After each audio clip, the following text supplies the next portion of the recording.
말씀입니다. 다 같이 함께 봉독하면 좋겠습니다.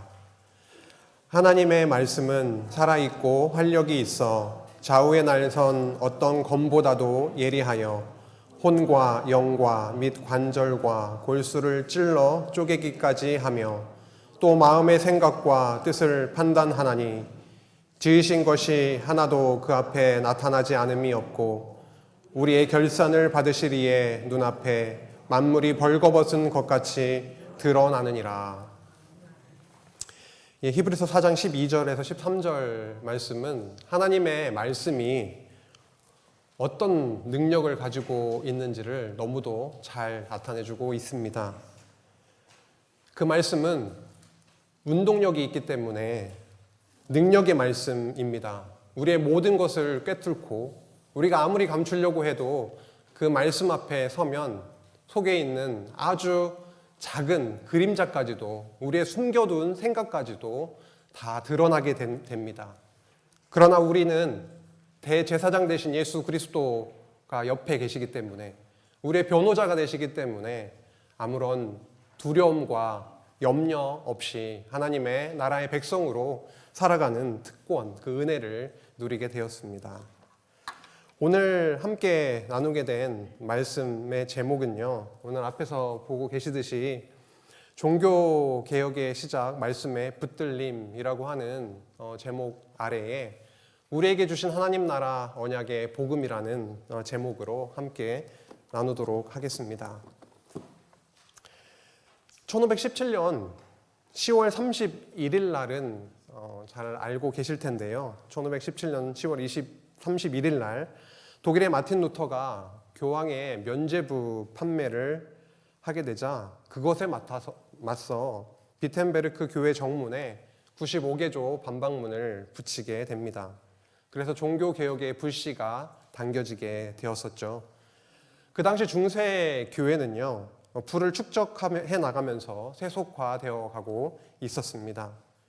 교황은 세속 정치에 깊숙이 관여하고 있었고 절대 권력을 쥐고 교회법은 물론이고 교리까지도 결정할 수가 있었습니다. 그 이유는 교황이 성경의 최종 해석권을 가지고 있었기 때문이죠. 면죄부를 판매하고 성직 매매를 하고 성상 숭배를 강요하는 등 부패와 교리적 오류를 범하고 있기도 했습니다. 그리고 라틴어에서 다른 언어로 말로 성경이 번역되는 것을 철저하게 금지했고 일반인들이 성경을 소지하는 것조차 허용하지 않고 있었죠. 그래서 성경이 라틴어로 되어 있기 때문에 일반 사람들이 사제 이외에는 성경을 읽을 수 있는 그런 여건이 되지 않았습니다. 이러한 상황 가운데 교황 레오 10세가 성 베드로 성당을 재건한다면서 면죄부를 판매하기 시작을 했고 이것에 대해서 루터가 개혁의 신호탄을 쏘아 올리게 되었던 것입니다. 루터가 비텐베르크 성당의 그 교회 정문에 붙였던 그 95개조 반박문의 일부를 소개하겠습니다. 제25조에 보면 교황의 면죄부는 죄의 용서와 구원을 약속하지 않는다라고 밝히고 있고 26조에는 교황의 면죄부는 죄의 용서와 구원에 대한 하나님의 은혜를 대체할 수 없다라고 외치고 있습니다. 이렇게 루터는요, 면죄부에 대한 신학적 오류를 담대하게 지적했습니다. 당시 무소불위의 절대 권력을 가지고 있었던 교황 권위에 대한 위험천만한 도전이기도 했습니다. 그런데 52조를 보면은요, 루터는 이렇게 말하고 있습니다. 나는 그리스도의 복음을 가르치고 설교하기 위해서 내 목숨을 걸 것이다 라고 말하고 있더라고요. 이번에 95개조 반박문의 내용을 1조부터 95개조까지 쭉 읽어 내려가다가 이 52조의 내용을 읽고서 더 이렇게 넘어갈 수가 없더라고요. 한참을 좀 묵상하기도 하고 말씀은 아니지만 어떻게 이런 말을 할 수가 있었을까 정말 뭉클했습니다. 종교개혁의 과정에서 화형을 당하기도 하고 목이 잘려나가기도 하고 핍박을 당했던 믿음의 선진들을 떠올려 보기도 했습니다. 저에게도 이런 담대한 믿음을 주시길 기도하기도 했습니다. 카톨릭 사제였던 그가 바울 사도처럼 이렇게 복음에 사로잡혀서 목숨을 걸고 헌신할 수 있었던 원동력, 그 원동력은 무엇이었을까요? 그것은 바로 말씀의 붙들림이었습니다. 말씀을 새롭게 발견하는 그 놀라운 일 때문이었습니다. 루터가 썼다라고 알려있는 루터의 회심이라는 책을 보면은 1515년 7월 2일에 로마서 1장 17절 말씀을 묵상하다가 영감을 받았다라고 합니다. 아까 집사님께서 기도하시면서 읽어주셨었는데요. 로마서 1장 17절 말씀입니다. 복음에는 하나님의 의가 나타나서 믿음으로 믿음에 이르게 하나니 기록된 바 오직 의는 믿음으로 말미암아 살리라 함과 같으니라. 인간의 선행이나 공로로 구원을 받을 수가 없다라고 하는 것, 오직 예수 그리스도를 믿음으로만 구원을 받을 수 있다라는 복음 진리를 루터가 깨닫게 된 것입니다. 루터의 회심 사건이었던 것입니다. 이렇게 16세기 종교개혁은 말씀을 새롭게 깨닫는 것으로부터 시작되었다라고 해도 과언이 아닙니다. 종교개혁의 기본 정신 Five Solas라는 게 있습니다. 5가지 오직이라는 것이 있는데 가장 먼저 나오는 것이 오직 성경으로 되어 있습니다. 오직 성경, 오직 믿음, 오직 은혜, 오직 그리스도, 오직 하나님께 영광을 이라고 하는 기본 정신을 바탕으로 그들은 목숨을 내어놓고 그렇게 복음 앞으로, 그리스도 앞으로, 십자가 앞으로 하나님의 나라로 한 걸음 한 걸음 나아가게 했던 것입니다. 이러한 내용이 16세기 종교개혁, 저희들이 집중하고 있긴 하지만 사실 이러한 일이 먼저는 어디에 있었을까요? 성경에 있습니다. 말씀에 붙들렸던 그러한 예가 많이 있지만 그 중에 두 때를 살펴보려고 합니다.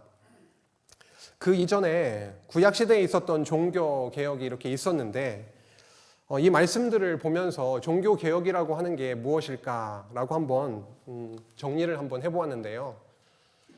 이걸 같이 한번 읽어봤으면 좋겠습니다. 종교개혁이란 무엇일까라고 한번 정리를 했는데요. 함께 읽어보실까요? 종교개혁은 하나님께서 말씀을 새롭게 깨닫게 하심으로 택하신 성도 곧 교회를 참 회복의 길로 인도하셨던 은혜의 사건이다 라고 하는 것입니다. 어떤 개혁의 갱생의 일이 일어났던 구약 성경에도 그렇고요. 16세기 종교개혁도 그렇고요. 우리의 삶 가운데도 그렇고요. 우리 교회의 역사 가운데도 그렇고요. 어떠한 일이 일어났을 때 개혁, 갱생의 일이 일어났는가 하면 말씀이 새롭게 깨달아지고 들려질 때, 그 말씀에 붙들리게 될 때였다라고 하는 사실입니다. 그런데 중요한 것은 말도 안 되는 거짓 복음, 거짓 말씀에 의해서 사로잡히는 것이 아니라 하나님께서 하나님의 사람을 통해서 정말 올곧은 참된 복음, 그 말씀이 선포되고 그 말씀을 듣고 새롭게 깨닫고 그 말씀에 붙들리게 되었을 때 바로 개혁의 일이 일어났었다라고 하는 것입니다. 구약의 예를 한번 들어보고자 합니다. 먼저 요시야 왕 때 말씀에 붙들리는 사건이 있었는데요. 요시야 왕은 그 전에 왕이 있었는데 그 전에 왕이 누구였냐면 첫 번째로 누구죠? 히스기야의 아들이었던 므낫세입니다. 므낫세의 아들이었던 아몬 왕이 있습니다. 그 시대는 정말로 캄캄한 시대였습니다. 최악의 시대였습니다. 하나님을 경외하는 일이 있지 않고 율법을 내던지고 이방신을 섬기고 완전히 죄악과 어두움에 쌓여 있었던 소망이 없던 그런 시대였죠. 그런 시대에 요시야 왕을 세우신 거고요. 그 요시야 왕을 통해서 하게 하셨던 일이 뭐냐면 그렇게 방치되고 그렇게 부서져 있는 성전을 수리하라라고 하는 명령을 내리게 됩니다. 대제사장과 서기관이 가서 성전을 제사장이 수리하는 가운데 무엇을 발견하게 되냐면 감추어졌던 율법책을 발견하게 됩니다. 그 율법책을 발견했다는 소식을 왕에게 당연히 전했고요. 사반이 왕에게 그 율법책을 앞에서 낭독해서 읽어줍니다. 그 왕은 그 율법책의 말씀의 내용을 듣고 너무도 놀라고 그간 있었던 그 역사 가운데 있었던 조상들의 죄악 그리고 죄악을 인해서 받게 되었던 많은 징계의 사건들을 파노라마와 같이 떠올리면서 옷을 찢는 그런 사건이 있었습니다. 그런데 요시야 왕이 생각을 해보니까 자기 혼자만 들어서 되는 말씀이 아니라 온 백성과 함께 나누어야 되겠다라는 생각이 분명히 들었던 것 같습니다. 그래서 왕과 백성의 귀에 이 말씀이 들려지게 되는 사건이 일어나는 것이죠. 들려지는 사건이 일어납니다. 낭독을 했다라고 그렇게 말씀에 보면 나와 있습니다. 그 말씀이 선포가 되고 들려지고 왕은 물론이고 온 백성에게 그 말씀이 들려지고 깨달아졌을 때 어떠한 결과가 나오게 되냐면 회개의 역사가 일어나게 됩니다. 큰 개혁의 일이 일어나게 된 것이죠. 방금 말씀드렸지만 열왕기하 22장 11절에 보면 왕이 율법책의 말씀을 듣고 옷을 찢는 사건이 일어났습니다. 옷을 왜 찢었을까요? 마음의 고통을 회개하는 모습이 왕이 옷을 찢는 그런 모습으로 그렇게 드러났던 것이죠. 왕을 그렇게 죄악됨을 본인도 그렇지만 이스라엘 모든 조상들 그 역사 가운데 있었던 많은 죄악들이 생각이 나고 회개의 그런 마음을 주신 여호와께서 백성들에게도 그 마음을 허락하십니다. 우선 22장 13절에 보시면은요. 너희가 가서 나와 백성과 온 유다를 위하여 이 발견한 책의 말씀에 대하여 여호와께 물으라. 우리 조상들이 이 책의 말씀을 듣지 아니하며 이 책에 우리를 위하여 기록된 모든 것을 행하지 아니하였으므로 여호와께서 우리에게 내리신 진노가 크도다. 역사 해석이 바로 일어났습니다. 얼마나 우리가 죄악됐었는지 그리고 우리에게 내려진 그 진노가 왜 그렇게 컸었는지를 깨닫게 된 것이죠. 말씀 앞에 서게 되고 그 말씀이 들려져서 깨닫게 되었을 때 그들에는 어떠한 개혁의 모습이 일어났냐면 열왕기하 23장에 보면 이런 내용들이 쭉 나열되고 있습니다. 성전에 있었던 아세라 상을 제거하게 되죠. 남유다 전역에 있었던 산당들을 제거하게 됩니다. 남쪽부터 저 북쪽까지, 저 북쪽에서 남쪽까지요. 게바에서 부엘세바까지라고 나와 있죠. 8절에 보면 남유다 전역에 있었던 산당들을 더럽게 하고 제거하는 그런 역사가 일어나게 됩니다. 잘 알고 계시지만 북이스라엘도 그렇고 남유다도 그렇고 다른 개혁의 일들이 일어났었을 때 잘 되지 않았던 한 가지 일이 있었는데 그것은 바로 산당을 제거하는 일이었죠. 그런데 말씀이 선포되고 그 말씀 앞에 죄악됨을 깨닫고 회개의 길로 가게 하셨을 때에 이러한 모습들이 일어나게 됐습니다. 또 므낫세가 성전에 세웠던 그 제단을 헐고 빻아서 버리고요. 그간 지키지 않았던 유월절도 지키게 됩니다. 그리고 유다 땅과 예루살렘에서 모든 가증한 것을 제거하는 그 개혁의 모습이 일어났음을 보게 됩니다.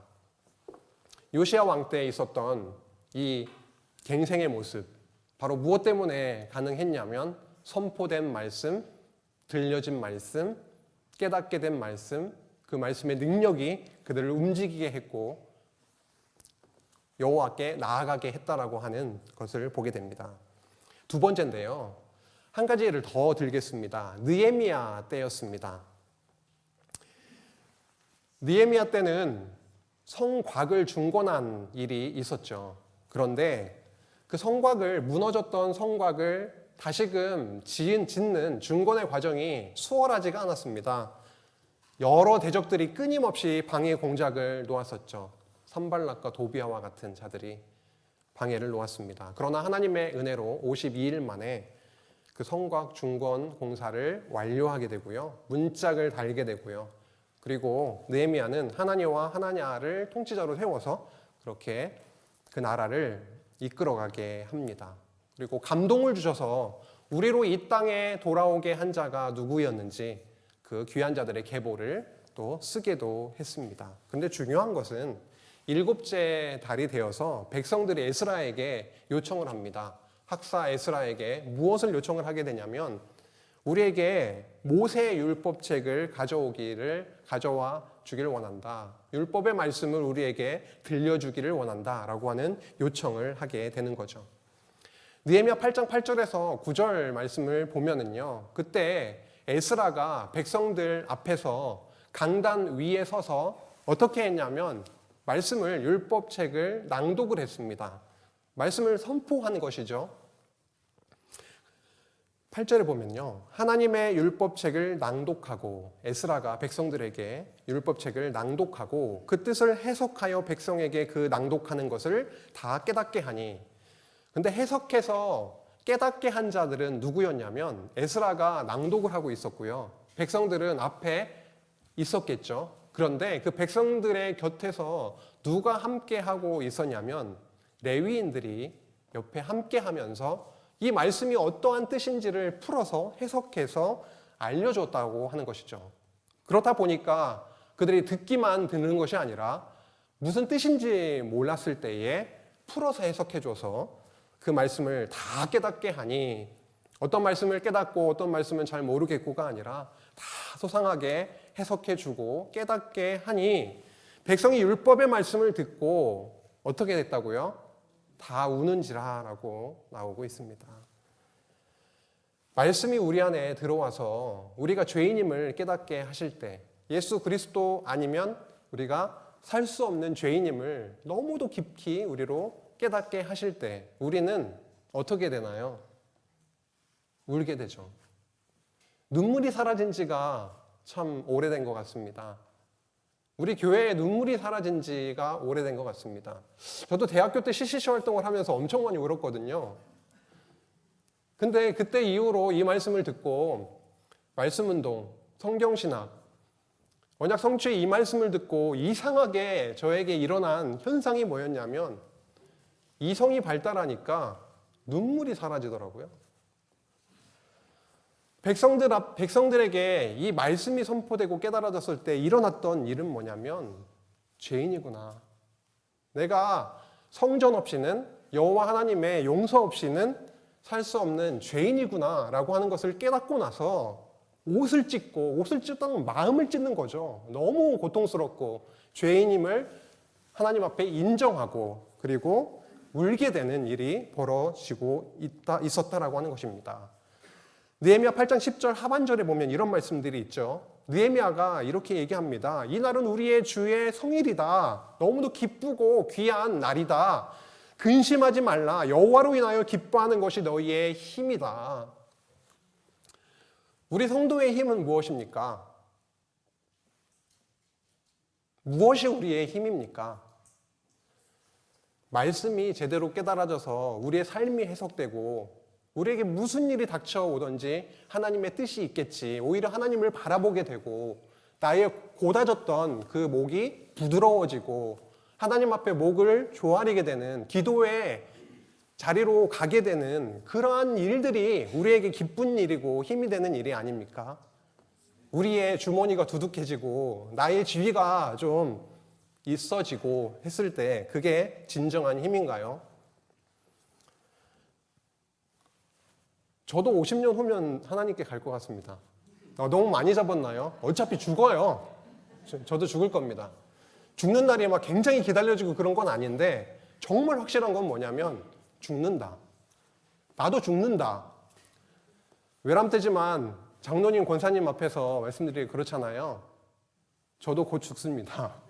근데 같이 하나님 나라에 가면 얼마나 행복하고 기쁜 일일까요? 조금만 먼저 가실 뿐이고, 아니 저도 이제 더 일찍 갈 수도 있죠. 그렇죠? 언제 부르실지 모르는 우리들인데요.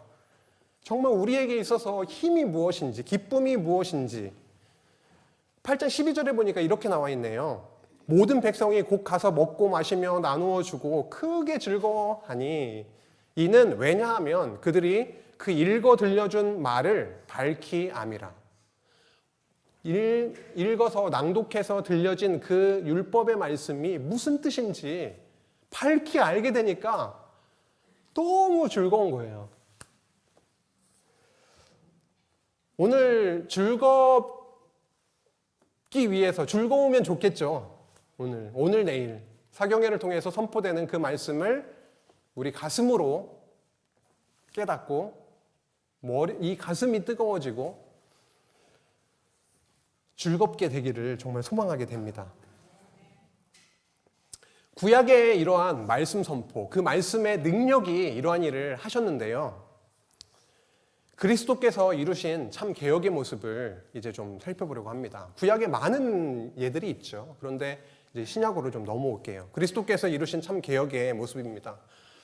이건 너무 큰 주제이기 때문에 제가 언급한다는 것 자체가 힘든 일인데 아주 좁히고 간단하게만 살펴보도록 하겠습니다. 선지자들의 말씀이 선포가 계속 있었죠. 마지막 선지자였던 말라기 선지자를 끝으로 약 400년 동안 하나님의 말씀의 주어짐이 멈췄죠. 400년간의 어두움의 시대가, 그 캄캄한 시대가 흘러가고 있었습니다. 그 어두움이 극도에 달했을 때 여명의 그 직전 그 순간에 참 빛 대신 예수 그리스도를 이 땅에 나게 하셨다라고 하는 것입니다.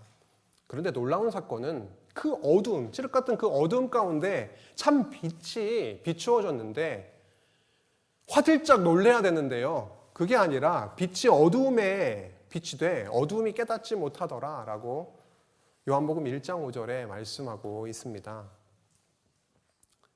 그 하나님이신 그 말씀이 창세 전에 하나님과 성부 하나님과 함께 계셨던 성자 예수 그리스도, 그 말씀이신 로고스이신 그 예수께서 육신을 입고 이 땅에 산 떡으로 신령한 양식으로 오셨는데 그 하나님의 아들 예수 그리스도를 전혀 알아보지 못했다라고 하는 것입니다. 예수는 그리스도로 이 땅에 오셨죠. 참 왕으로, 참 선지자로, 참 왕으로, 참 제사장으로 이 땅에 오셨습니다. 참 선지자이신 예수께서 율법을 해석하십니다. 참 선지자로서의 율법 해석 앞에 어느 누구도 피할 수가 없었습니다. 죄인으로 드러날 수밖에 없었다라고 하는 것이죠. 율법의 그물이 너무도 촘촘하게 채워져 가는 겁니다. 큰 구멍이었다가 점점 좁혀들더니 비단처럼 뭘 놔도 빠져나갈 수 없는 그런 율법의 그물이 되어서 너는 죄인이다. 나도 죄인이다. 우리 모두는 죄인이다. 들을 귀 있는 자들은 예수를 그리스도로 구주로 영접을 하게 됩니다. 나는 죄인입니다라고 하는 것을 인정하게 되죠. 그런데 그렇지 않은 자들, 나는 의인이다라고 착각하는 자들은 예수 그리스도를, 하나님의 아들을, 말씀이신 그분을 배척하게 되는 일이 벌어졌다라고 하는 것입니다. 그들 안에 스스로 갱생되고 개혁할 수 있는 그러한 가능성이 없었다라고 하는 것이죠. 하나님이 준비하신 참 개혁의 방법은 바로 예수께서 직접 십자가에 그들의 죄를 다 짊어지시고 못 박혀 죽어 피 흘려서 그들을 하나님의 나라의 백성으로 삼으시는 방법을 선택하셨습니다. 그래서 하나님의 나라, 그 구약에 언약하셨던 그 나라를 그리스도 예수를 이 땅에 보내셔서 십자가로 그 나라를, 하나님의 나라를 성취해 주셨죠. 그래서 우리는 그 안에 참 기쁨과 은혜를 누리고 우리 안에 우리가 만들 수 없는 그 참 개혁을 일으켜 주셨다라고 하는 사실입니다. 우리에게 참 개혁이 일어나려면 어떻게 돼야 될까요? 참 개혁이 일어나고 있으십니까? 집사님? 저 눈 마주치셨죠? 참 개혁이 일어나고 있습니까? 네.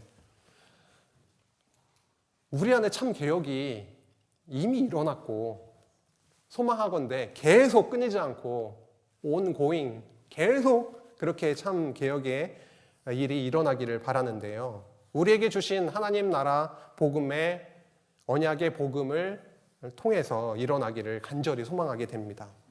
우리에게 주신 하나님 나라 언약의 복음. 우리에게 성경신학이라고 하는 언약 성취섭리사적 성경신학이라고 하는 선물을 주셨습니다. 우리 교회가 1977년도에 설립이 됐고요. 올해로 따져보니까 46년이 되는 해입니다. 그때도 그렇고 10년 전에도 그렇고 지금 2023년도 그렇고요. 그때 하나님께서 보여주신 깨닫게 하신 그 말씀 그만큼 누리고 있습니다. 참 복음을 만났고 하나님이 살아계심을, 그분의 영광, 그분의 속성이, 그분이 어떠한 분이신지를 너무도 말씀을 통해서 언약과 성취의 관점을 통해서 깨닫게 해오셨죠. 그런데 시간이 가면서 그 하나님의 계시는 점점점 보여주시거든요. 열어주시거든요. 옛날에 16세기에 보여주셨던 말씀보다 지금 21세기를 살아가고 있는 저희들에게 더 많이, 더 농도 짙게, 분명하게 그 나라를 바라보고 깨닫게 해나가시고 있습니다. 성경 신학도 그대로 정체되어 있는 것이 아니라 화석이 아니라 하나님이 살아계시기 때문에 우리 성령 하나님이 살아계시기 때문에 점점점 말씀을 깨닫게 하시고 열어주시고 있는 것이죠. 신학적으로 더욱더 보완되게 해나가시고 있습니다. 이 네모칸에 있는 말씀이 잘 안 보이신가요? 네, 한번 같이 읽었으면 좋겠습니다. 시작. 우리는 특별계시 성경은 하나님 나라 언약 성취의 말씀이며 하나님께서 언약하신 나라를 그리스도의 십자가로 성취하심으로 하나님의 살아계심과 영광을 선포하심을 듣고 깨닫고 믿고 누리며 나누고 있습니다. 이러고 계실 겁니다. 더 이렇게 되기를 간절히 소망하는 것입니다. 오늘 이 시간 이후에는 조별로, 지역별로 나뉘어서 교제 시간이 있습니다. 그리고 저녁 시간부터는 김경 목사님을 통해서 새롭게 본 언약, 하나님 나라, 십자가라고 하는 그 주제를 가지고 특강을 듣게 됩니다. 우리에게 허락하신 하나님 나라 그 언약의 관점, 그 관점에 있어서 세 가지 핵심 내용에 대해서 소개해 드리고자 합니다. 물론 하나님 나라 복음 1강에서 8강도 듣고 오셨을 줄 압니다. 그래서 많이 공감도 하셨을 터이지만 그래도 이어지는 그런 시간들 그리고 오늘 내일 나누어질 그 주제와 연계해서 조금 소개하고 나누는 시간을 가지도록 하겠습니다. 첫 번째는요, 3대 언약, 너무도 잘 우리 귀에 다 익숙해져 있죠. 3대 언약. 그런데 하나님 나라 언약으로 그것을 재개념화하고 그렇게 정리하게 되었다라고 하는 것입니다. 두 번째는 창세기 1장 28절 그 언약, 하나님 나라 언약이라고 저희들이 이제 알게 되었는데 1장 28절만이 아니라 창세기 1장부터 3장이 얼마나 중요한지 새롭게 조명하게 되었다라고 하는 것이고요. 세 번째는 율법, 모세 율법에 대해서 새롭게 이해를 하게 되었다라고 하는 것입니다. 율법 언약, 하나님 나라의 통치법으로서의 율법 언약으로 저희가 새롭게 정리해 가고 있습니다. 첫 번째로 하나님 나라 언약에 대한 부분인데요. 창세기 1장 28절을 그간은 3대 언약이라고 저희들이 정리를 해왔습니다. 창세기 1장 28절을 보면 자손 번창과 땅 정복과 그 통치, 모든 만물을 통치하게 하실 것에 대한 그 언약이 분명히 나와 있습니다. 그래서 3대 언약을 부정하는 것이 아니라 분명히 자손도 땅도 통치를 언약하시고 이루어 주심으로 나라를 성취해 주실 것이다, 주신다라고 하는 그 3대 언약의 이해가 분명히 저희들에게 있었고요. 이를 통해서 풍성하게 하나님을 깨달아 왔습니다. 하나님이 얼마나 언약에 신실하신지 그 하나님의 살아계심을 저희들은 말씀을 통해서 확증받아 왔습니다. 그런데 이 3대 언약을 하나님 나라 언약으로 새롭게 그렇게 이해하게 되었다라고 하는 것입니다. 큰 차이를 느끼시는지 모르겠습니다. 강론을 통해서 창세기에서 신명기 18장까지인가요? 강론이 진행되어져 왔죠. 3년여간에. 그리고 최근에 나누어진 그 특강을 통해서도 좀 드러나고 있죠. 확실하게 드러나고 있는데 넘겨주시면 도표를 통해서 좀 비교를 해보도록 하겠습니다. 아주 자세한 설명이라기보다는요, 비교 감각을 좀 일으켰으면 좋겠는데요. 먼저 3대 언약으로 저희들은 창세기 1장 28절에서 아담 언약, 3대 언약, 자손 땅 통치의 그 나라를 3대 언약을 해주시고 그 언약대로 분명히 자손 땅 통치의 언약을 성취하셨다라고 하는 것을 잘 정리하고 있습니다. 창세기 1장부터 36장까지는요, 아담에게, 노아에게, 아브라함, 이삭, 야곱에 이르기까지 그 언약을, 3대 언약을 계승시키시고 그 언약을 역사 속에서, 역사 섭리를 통해서 이루어 주셨다. 이 과정을 통해 하나님은 정말 살아계신 여호와이시다라고 하는 것이 확증되고 우리는 그 여호와를 통해서 그 살아계심을 마음속에 이렇게 품고 느끼고 이렇게 깨달아가면서 지내왔었다라고 하는 것입니다.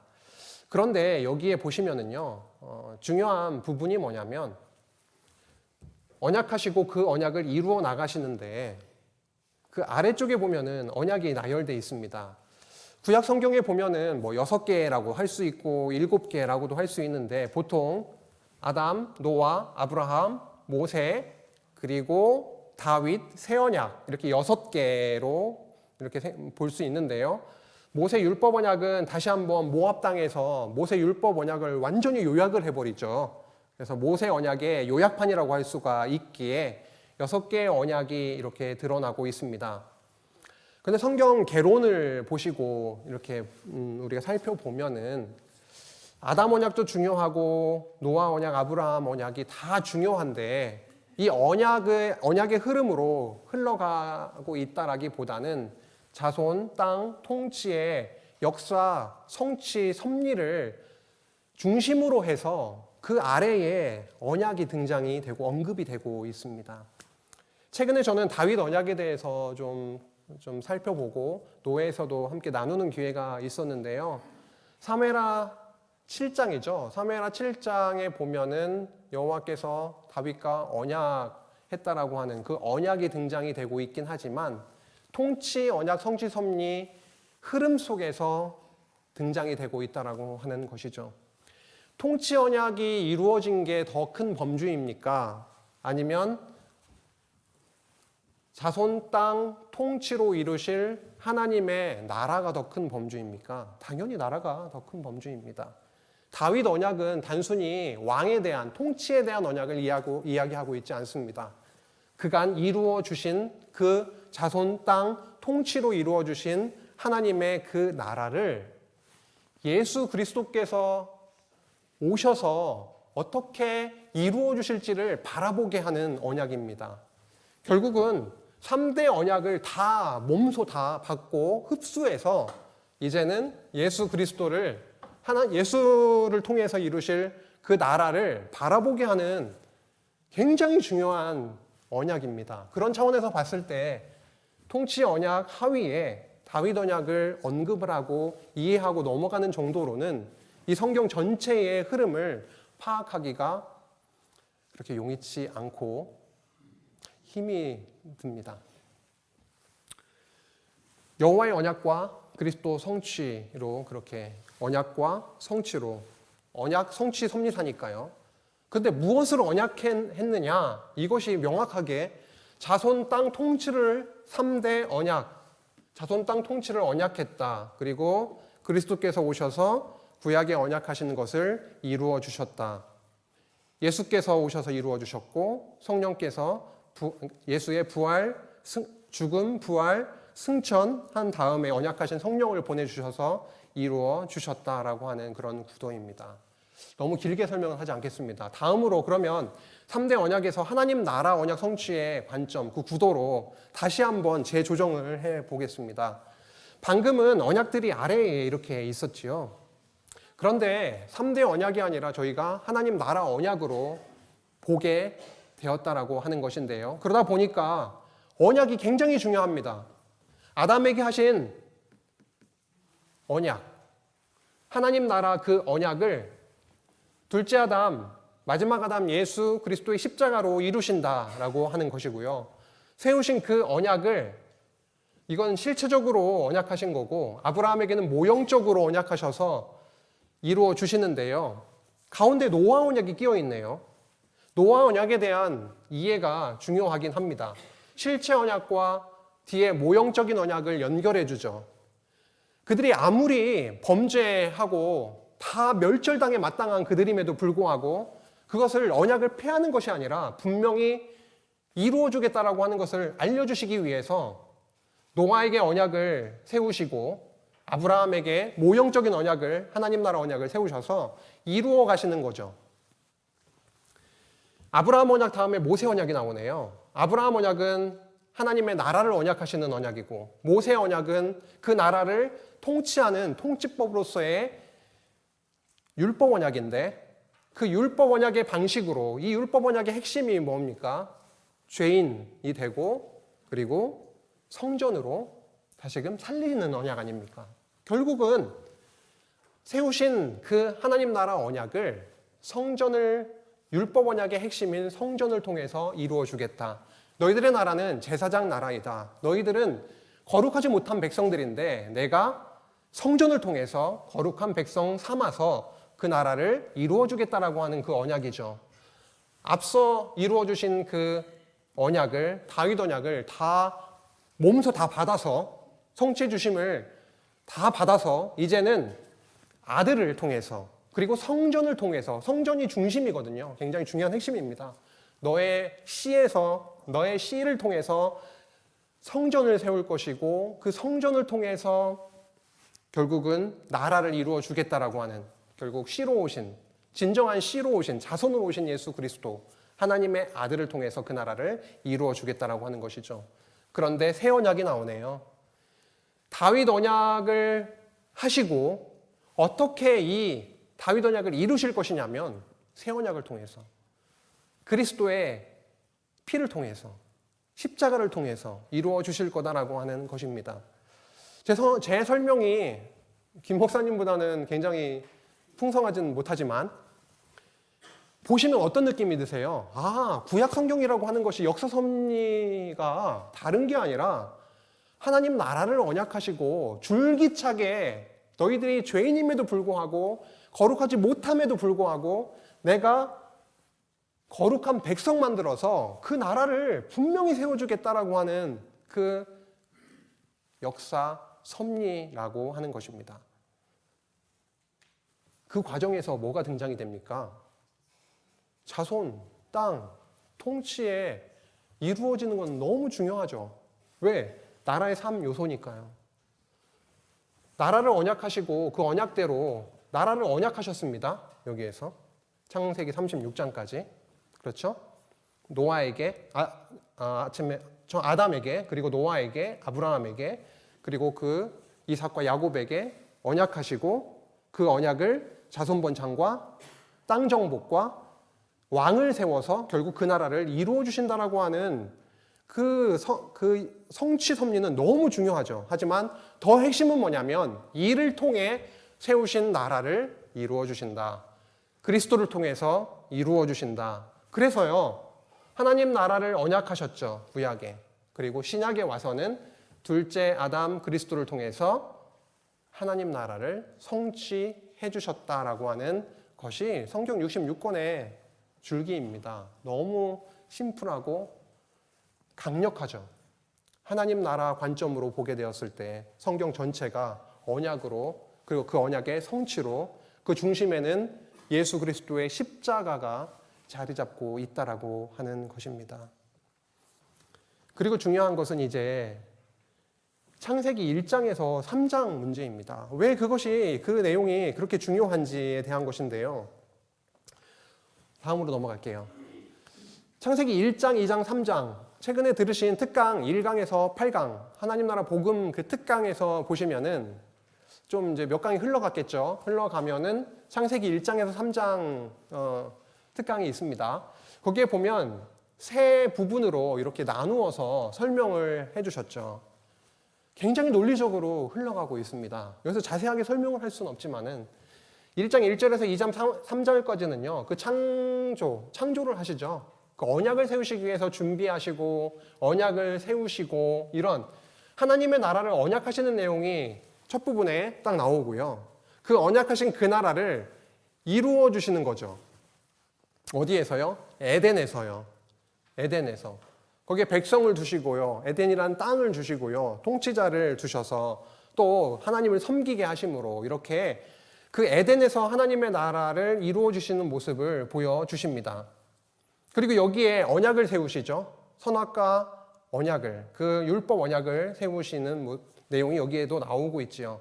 그런데 선악과 언약만이 아니라 거기에는 선악과뿐만이 아니라 생명과도 같이 있었다라고 하는 사실입니다. 결국은 죽이시는 나무, 살리시는 나무가 같이 있었고 3장으로 넘어오면 그 하나님의 나라가 너희들의 어떤 노력과 너희들의 능력으로 이룰 나라가 아니라 너희들이 죄악된 것이 분명하죠. 여기서 하나님의 나라의 상실, 그들의 범죄가 나오고요. 사망이 나오고요. 결국은 회복시켜 주시는 내용이 나오고 있습니다. 창세기 3장 15절 너무도 중요한 말씀 나오고 있고 그리고 가죽 옷을 입혀서 회복시키시는 용서하시는 내용이 나오고 있죠. 다음으로 넘어가시면 그래서 1장, 2장, 3장 전체를 좀 보시면은 하나님의 나라를 준비하는 창조가 있고 하나님의 형상으로서 아담을 지으시고 그 언약의 대상이시죠. 언약을 그에게 하나님의 나라를 언약을 하시죠. 그리고 그 나라에서 누리게 될 양식에 대한 부분도 1장에 나오고 있죠. 2장으로 넘어가면 그 나라에서 누리게 하실 그 안식 그리고 그 나라의 백성을 또 창조하시는 부분이 나오고 그 다음 에덴이 나오죠. 하나님 나라가 실현되는 장소로서의 에덴이 나오고 그리고 그 나라를 통치하실 율법 언약이 나오고 있고요. 그 다음 결혼이라는 주제가 나오고 있습니다. 사실 율법 언약이 여기도 나오고 있다라고 하는 부분이죠. 이건 뒤에 좀 잠깐 더 설명을 하겠습니다. 3장으로 가면 그 나라를 상실케 하시고 범죄케 하시고 사망 가운데 있게 하시고 결국은 영원한 사망이 아니라 다시금 회복시켜 주시는 내용이 나오므로 1장과 2장과 3장이 따로따로 이렇게 이해되는 것이 아니라 1장부터 3장이 하나의 줄기로 덩어리로 이렇게 읽힌다라고 하는 것입니다. 주제는요, 하나님의 나라입니다. 더 중요한 핵심어는요, 언약이죠. 하나님의 나라를 언약하셨는데 그 나라에서 누리게 될 이런저런 많은 요소들, 복음의 그 원형적인 내용들이 아주 이 1장에서 3장 사이에 다 알알이 그렇게 녹아 있고요. 박혀 있고 그것이 결국은 그리스도를 통해서 모든 것이 성취되게 하신다라고 하는 것입니다. 이 부분은 조별 나눔을 통해서 풍성하게 더 나누시면 좋겠고요. 다음으로 넘어갑니다. 율법 언약 부분입니다. 지금 아담에게 언약을 하셨죠. 아담에게 어떠한 언약을 하셨나요? 1장 28절에서 하나님 나라를 언약하셨죠. 2장 16장 6절 17절에서 선악과 율법 언약을 하십니다. 하나님의 나라를 세우시고 율법 언약을 통해서 죄인 만드시고 그것으로 끝나는 것이 아니라 회복시키시는 그 원형적인 언약이 아담 언약 속에 들어있죠. 하나님의 나라를 언약하시고 그 나라를 이렇게 이루어 주겠다라고 하는 그 언약이 원형적으로 1장에서 3장 사이에 나오고 있고 그것이 뒤로 가면 아브라함과 모세 언약을 통해서 다시금 모형적으로 더 보여주고 있습니다. 하나님의 나라를 언약하시고 그 나라를 이루시는 방식이 뭐냐면 그 나라를 통치하시며 그 나라를 이루어주시는 방식은 뭐냐면 바로 성전을 통해서 이루어 주겠다. 예수 그리스도의 성전 사역, 십자가 구속을 통해서 이루어 주시겠다. 뭘요? 그 나라를 이루어 주시겠다라고 하는 것입니다. 그래서 그리스도를 통해서 하나님의 나라가 성취되게 하신다라고 하는 거죠. 그래서 창세기 1장부터 3장은요, 하나님 나라 복음의 원형으로서 너무도 중요했고, 그 원형적인 부분에서 하나님 나라와 그 나라를 이루시는 방식까지도 다 아담 언약에 들어있고, 그것이 아브라함 언약과 모세 율법 언약의 관계를 통해서 잘 설명이 되고 있다라고 하는 것이고, 그것이 그리스도를 통해서 성취가 됐다라고 하는 것입니다. 네, 이 부분에 대해서 참 많은 풍성한 이야기가 나오기를 바라고요. 조별 모임을 통해서, 그리고 이번 주제 강의를 통해서 더 풍성하게 깨닫고 누리고 나누는 그런 시간이 있기를 바랍니다. 이제 좀 마무리를 하겠습니다. 우리의 귀가 열리길 바라고 우리의 마음이 부드러워지기를 바랍니다. 마음속에 씨앗이 이렇게 심기어져도 그 밭이 하나님께서 그 양질의 옥토를 만들어 주시지 않으면은 우리가 아무리 발버둥 쳐도 그 말씀이 들어와서 싹은 트게 돼도 금방 시들어지거나 새가 먹게 되거나 그렇게 되죠. 우리의 마음을 옥토의 마음을 주시기를 간절히 바라고, 우리의 귀에 막힌 것이 열려서 선포되는 그 말씀이 들려지기를 원합니다.